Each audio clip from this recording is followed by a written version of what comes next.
saying up to this point, it's match point here for Blacklist International. Going to be looking to basically secure the series in a sweep. And I would love to see RRQ Akira take this one, take this game, extend the series, because that's what we want to see, right? Now also, they swap sides here, and Trex, already the first phase is done, and just like that, they're going to secure themselves the Benedetta for Edward. Yeah, and that, I mean, that is, we saw how well he does on the Benedetta, and it's just something scary. Every time I see Blacklist lock that in for Edward, I'm just thinking, how do you even deal with that? The man is a monster. He's just everywhere. So once again, with him securing that pick, it's not going to be easy for them to bully Venus unless they can do it early on in the game. So RRQ Akira need to find a way to do that. What can they pick possibly to try to secure some early game advantage? I don't know. I guess pick heroes that have a really quick hero power.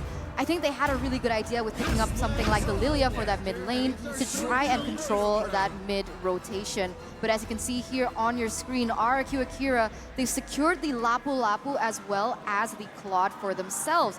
Now, my question is, the Lapu Lapu and the Benedetta, if they go in the same lane, how is that going to pan out, right? Because the Lapu Lapu does have some form of anti-CC, but so does the Benedetta.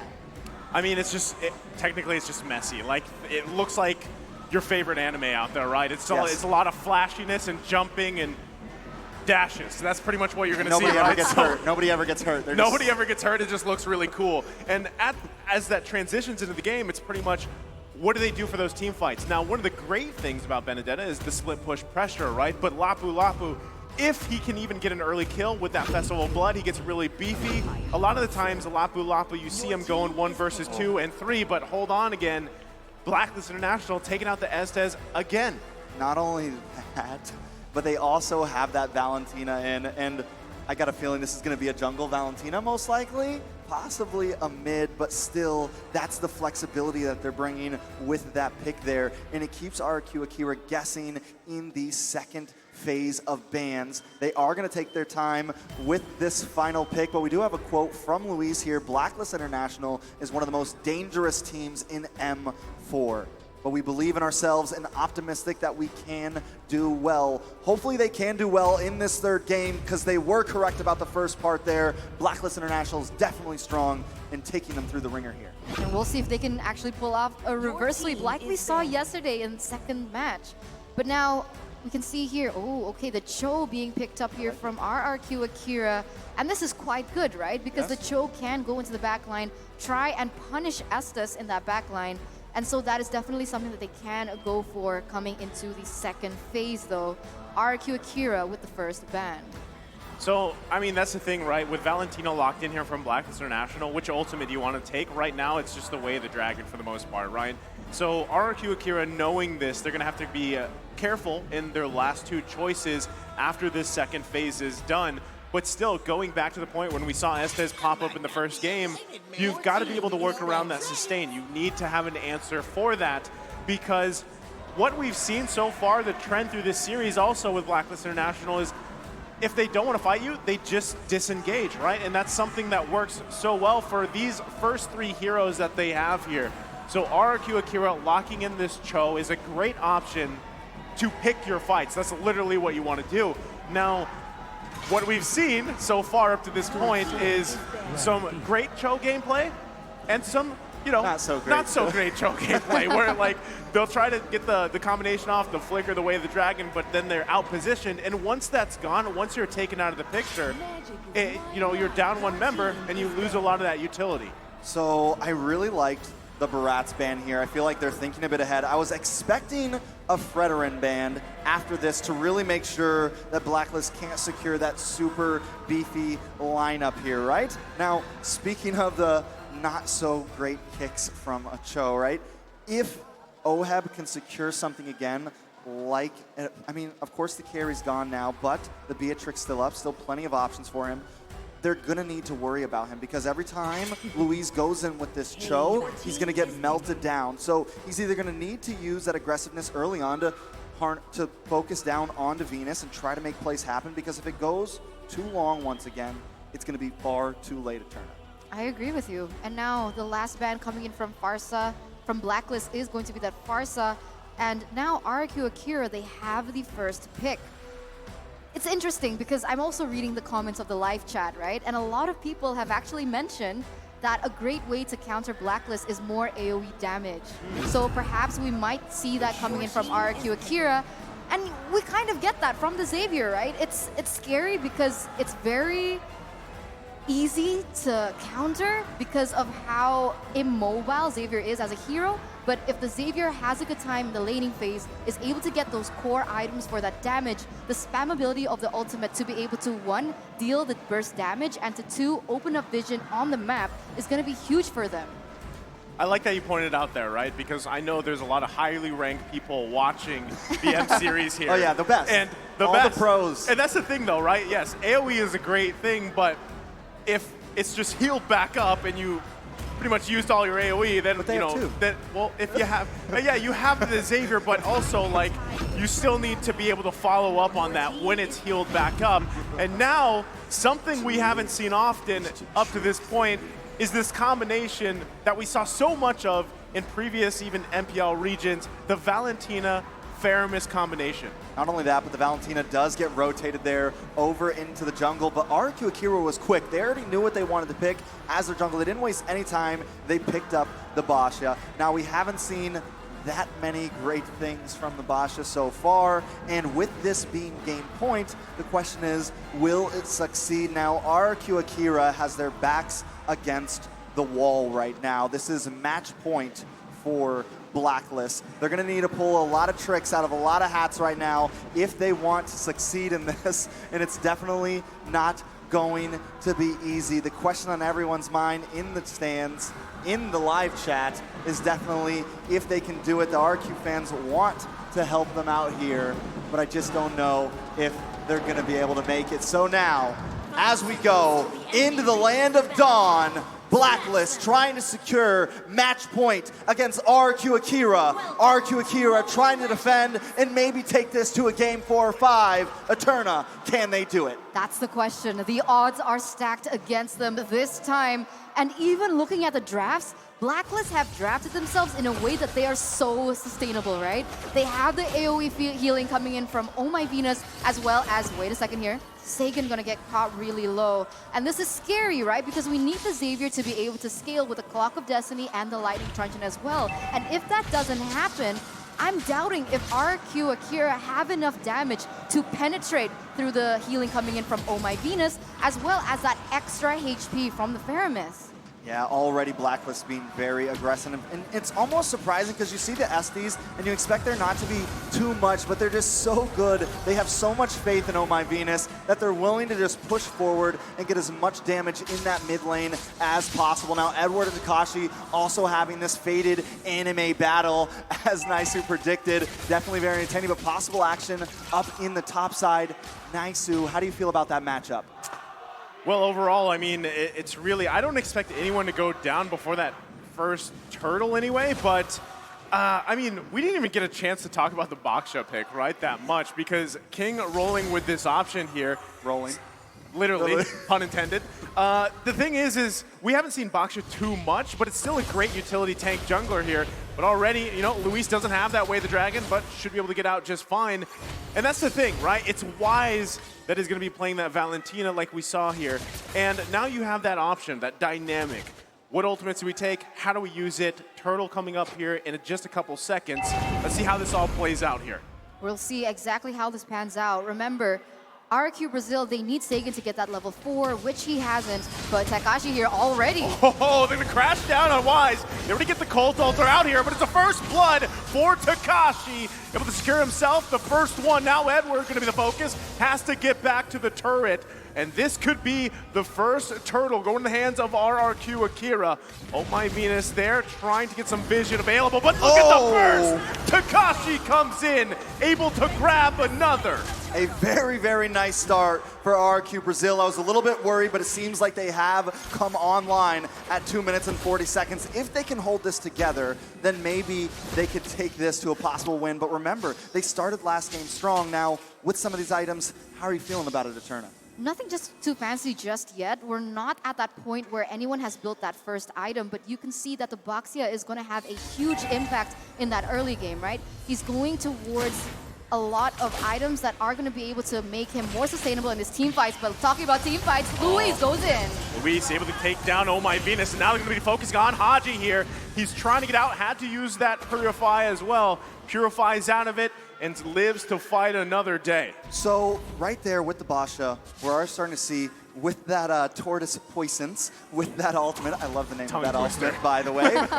It's a way to kind of counter the Estes because of that constant DPS damage over time without relying on the CC that they try to do in game one. So once again, RRQ Brazil finding answers elsewhere on the map. Another big difference now with this game and last game is they had a bit of a lead in aggression early on, but they didn't have much of a gold lead. This time, Brazil not only leading in kills and map control, but also holding a decent gold lead in the game. Another thing about the Boxia is that he's so mobile, right? He can go on every point of the map really quickly, and that's why we're seeing that they're leading in that rotation. And right now you can see even him, he's trying to penetrate into the jungle of Blacklist, trying to pressure out Wise here, who is kind of falling far behind here. Wise still level 6 as compared to King, who is level 7. I mean, he's doing a great job, right? King knows the lead that he has, knows the mobility advantage that he has as well, and he's playing around that. That's exactly what RRQ Akira needs to do here. This is the refined version, or at least playstyle that they went with, and that they're executing really well. Could it convert into another objective take for them, but you can already see Blacklist International trying to get in position here for this second turtle of the game. And now it's going to be pulled out. Still, there's King. I was waiting for him to roll up here. Finds Haji, forces him back. Takashi quite low. Bravest fighter in. Luis, though, with the way of the dragon. Oh My Venus has to pop the heal. Able to survive a little bit longer, but it's going to be the turtle secured for Gusta Lagusta. And in the mid lane, still going at it, looking for Haji. Oh. Sagan falls, but he gets punished as well. 2 down for Blacklist International. That is a good trade, though. I mean, 2 for 1, plus the turtle in the hands of Brazil here. I think they were listening to you, Eterna, because they have been focusing hard on Venus. In literally the first few minutes, 2 kills on a Venus. This is going to slow him down so much. And Blacklist, for the first time in 3 games, fallen behind. Oh, but right now, if we're taking a look at the items here in the 5th minute, we see that Claude already built up his DHS, but Luis, man, oh man.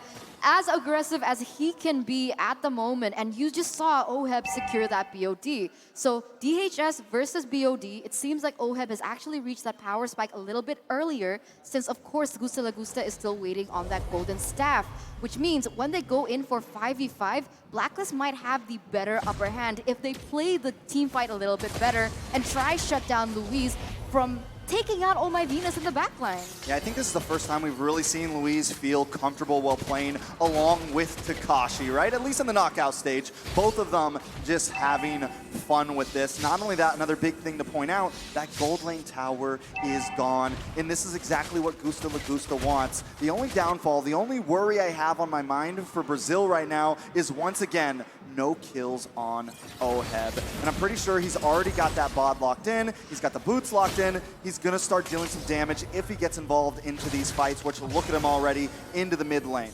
Look at here on the bottom side, Edward using an electro final blow to get out of there. But, you know, Takashi's doing work here for RRQ Akira. It's 3K gold lead at this point in the game, at almost to the 7-minute mark. Next turtle is going to be up here in just a second, and RRQ Akira is in a great position to contest it as they focus on Oh My Venus. Dawning Light going to miss just barely here by an edge, and now it's Edward going in. There's the Colt Ulcer to respond. The kick comes out. Nobody going down just yet. RRQ Akira running. It's Saigon that falls under the turret. Oh man, with 1 member down, now Blacklist, they're gonna have the upper hand when it comes down to this neutral objective take. They're gonna get that turtle for free, and they're gonna be able to push the limits a bit more. RRQ Brazil, though, they're still leading, but look at how aggressive they start to go in that top side. Gusta Lagusta forced to retreat as of right now, as in the bottom side. Wow, Takashi and Edward still going out here on the bottom side, holding on to that turret, half health here. The enemy battle continues. Takashi looking to get in position, just going to focus on the turret. Can't get it though as the last minion goes down there, so still a back and forth. But Blacklist International lessening the gold lead from RRQ Akira. Yeah, all it took was a second, and this is what Blacklist is known for, the rubber band right around that mid-game power spike. Now it seems like the sustainability is coming in check. I mean, you have the Estes, plus you have this Fermis, and as we saw earlier, RRQ Brazil brought out all the guns. They brought out everything they could in that mid-lane skirmish and just didn't put a dent into Blacklist. I'm wondering if it has anything to do with these items. I mean, to be honest, RRQ Brazil, they really need this Claude to start popping off, because if we take a look at that gold gap, it's quite evident, right? He is trying to get that cross corrosion scythe with the Swift crossbow, but I'm wondering if it's gonna pop up fast enough and if the damage is going to be enough, because once again, I'm still doubting. I mean, I'm still very concerned of how sustainable Blacklist is going to be, especially now that we see that RRQ Brazil, they haven't had any chance to pick up an anti-regen item. I mean, but Brazil is still being proactive on the map right now, still being aggressive. They've taken another tower in the gold side, and Blacklist, on the other hand, has only taken one from Brazil. Now, Turtle is going to be, no, Lord will be up in just very soon. So if Brazil can possibly secure this next major huge objective, it could help some secure this mid game, but it's definitely not going to be easy. The gold has led up a little bit in the hands of Brazil. Now, I'm feeling good about it. I'm hoping Brazil can bring us to another game, but it's definitely not going to be easy. Yeah, I mean, they're in a good position here, and that's why they're going to go ahead and start up the Lord Dance. Wise holding on to that Way of the Dragon here.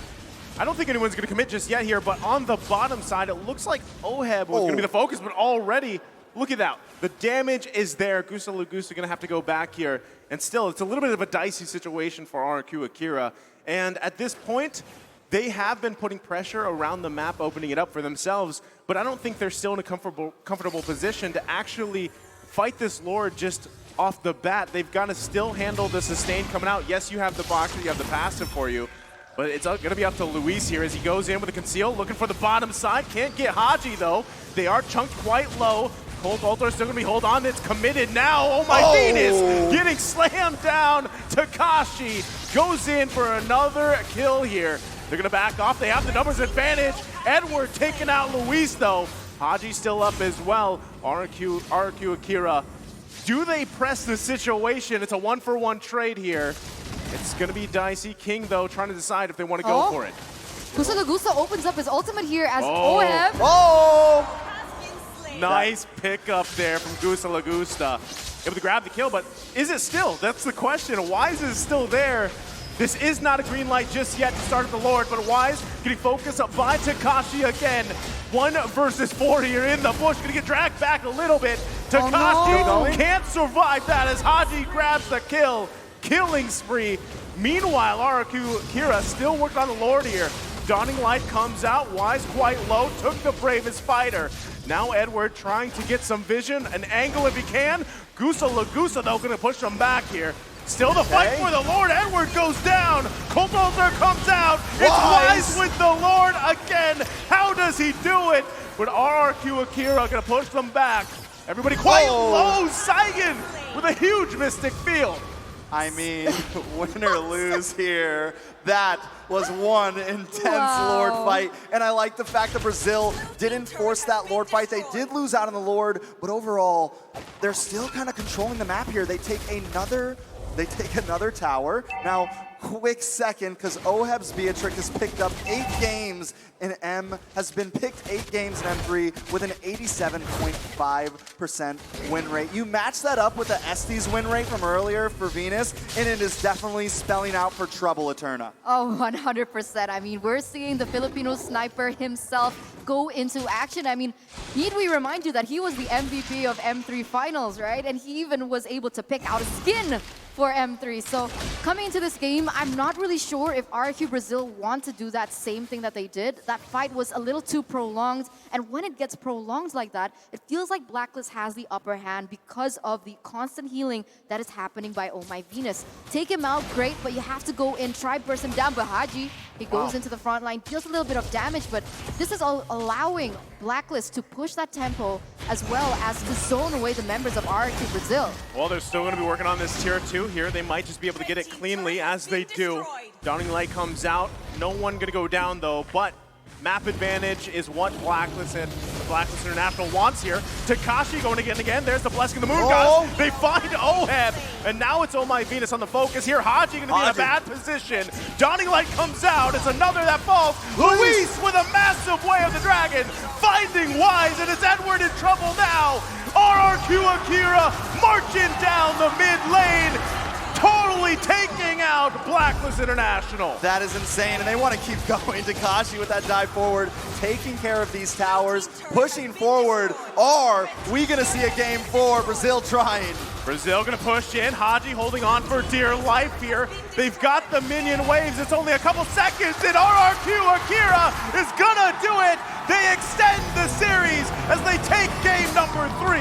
RRQ Akira coming back, rising from the ashes, and proving that the L is not for lose, but it is for learn. So we're going to see...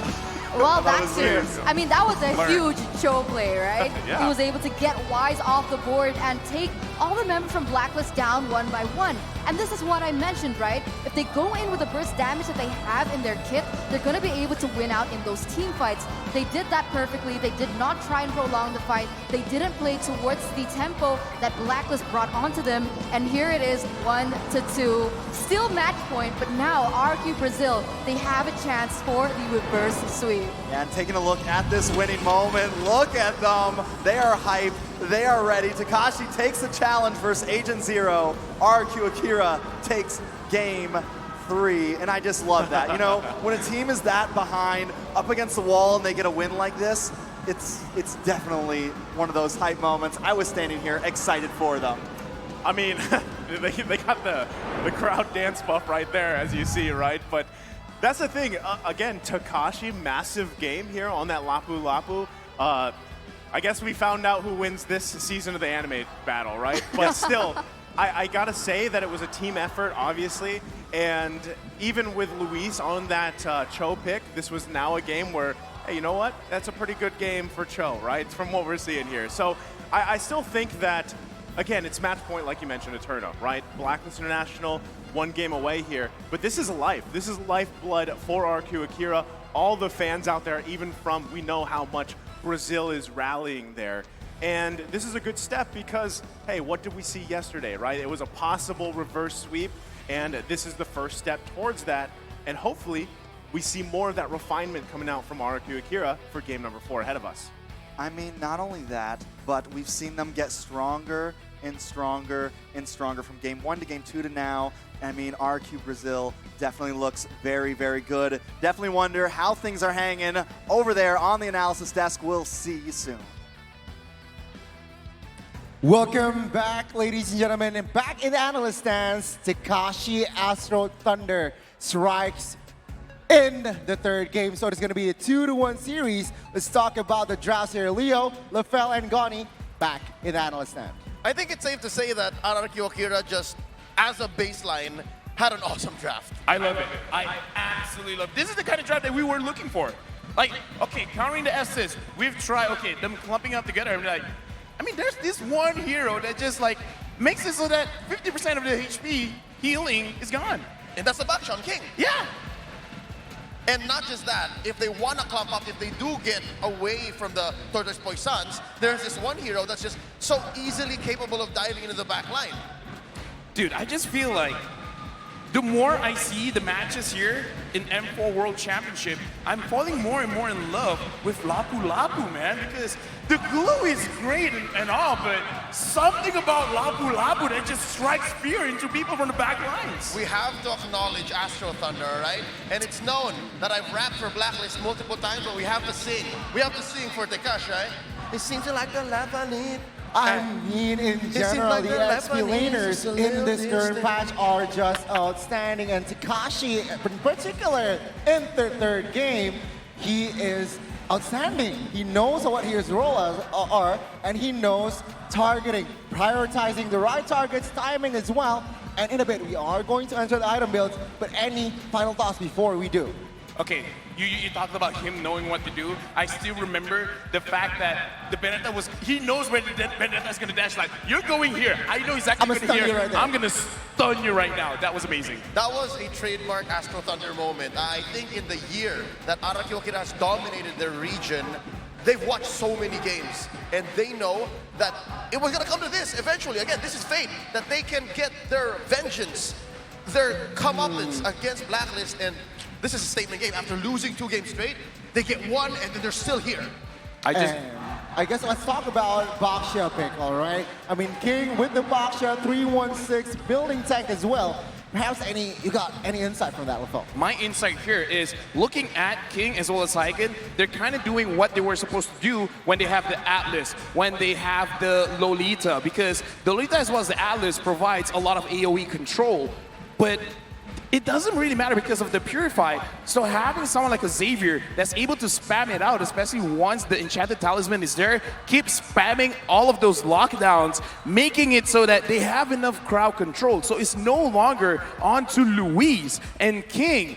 He didn't even build the Dominance Eyes. That's just how strong the Boxia is. Later in the stage of the game, he could build it if he wanted to. But because of the passive coming in from Boxia, it's really not needed.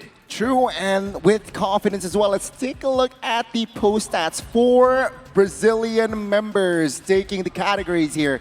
Gusta La Gusta, what do you got? I really think we have to start respecting Gusta La Gusta's Claude, and maybe, speaking for Blacklist here, make him uncomfortable. Take away the Claude from this young man from Brazil. Also, I have to give some credits to Saigon, the way he used this Savior, which I, again, have so many times on record said, wait for that Savior, wait for him to get the items. He didn't wait for any items.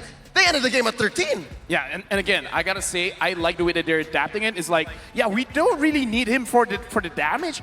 It really is just to make sure that he has the crowd control, he has the lockdown. So I like the way that they're really manipulating their own draft in saying, we need crowd control. And Luis is like, I don't have to be the only one doing it, right? I mean, like, Saigon could just pitch in, so I love that. I love the adaptation. And again, we want longer games. We want 5-game series, don't we? We do, and it was a dominating performance from the Brazilians. 14-5 was the total kills. And my God, I can't wait for Game 4. But ladies and gentlemen, back again. Let's talk about now Blacklist International. They lost the 3rd game. I'm sure they have the mentality to come back at Game 4. Not just the mentality, but also the draft. This was another signature Blacklist draft, right? Every single player was playing a hero that they were well known for, but there may have been a few gaps in their draft that was just exploited by RRQ Akira. Coach Cabral really, again, learning every game and every draft. It's a very, very interesting match. So let's take a look at the MVP for Game 3.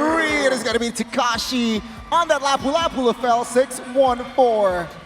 Oh, not 6-1-9. The Astro Thunder, man. Again, he clashes over and over again. And the thing is, he doesn't shy away from a fight. I kind of feel like this is the best way to use the Lapu Lapu. Oh, yeah. You think it's not a good fight to take? Nah, it's all good because looking at the items as well, the moment he has the Bloodless Axe, he can just go in. And even if he does die, I mean, he did die once in the game, it would take like, what, 4 members of Blacklist to make that happen? Investing so much onto Takashi, giving so much space for everyone else.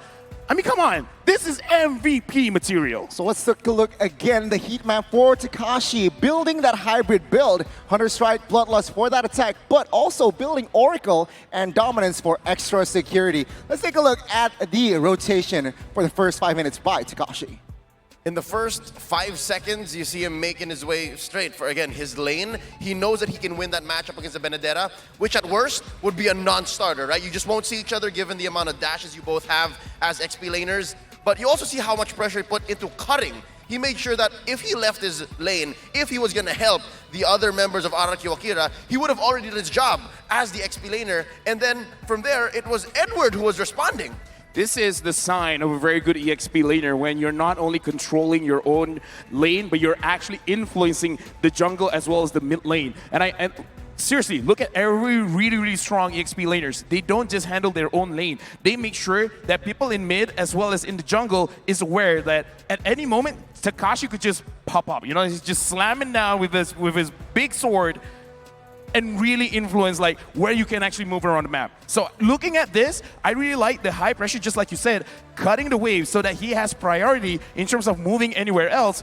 So kind of like limiting the amount of space that Blacklist International really has. So let's take a look at the highlights here. What did he do in particular? Helping out turtles, rotation. His timing is impeccable. Everything. Takashi did everything. Takashi's You see, everything? Yeah, if he needs to kill someone, he will. If he needs to, again, cut to the Cover. back line, make that engagement for Blacklist International awkward, he will. And if he needs to die, now one time he did, right here, he will. Because again, at least it made it awkward for Blacklist to commit for the Lord and then lose out men on the way back. This is just Takashi's game. I want to see some kind of edit with Lapu Lapu. It's like, raise your hand in the air if you really don't care. Because every single time he jumps, it's like, it might be a bad idea, but I don't care. I will let God decide I live or die. And that is what I see throughout the game. It could be calculated, but in my own hit canon, I want it to be like, I'm just trying out. And I'm going to let the hero speak for itself. Suggestion for this montage, background music, Travis Scott, Astro Thunder. There you go. Perfect combination. And overall, a splendid performance by the Brazilians, RRQ Akira, but their job is not done here.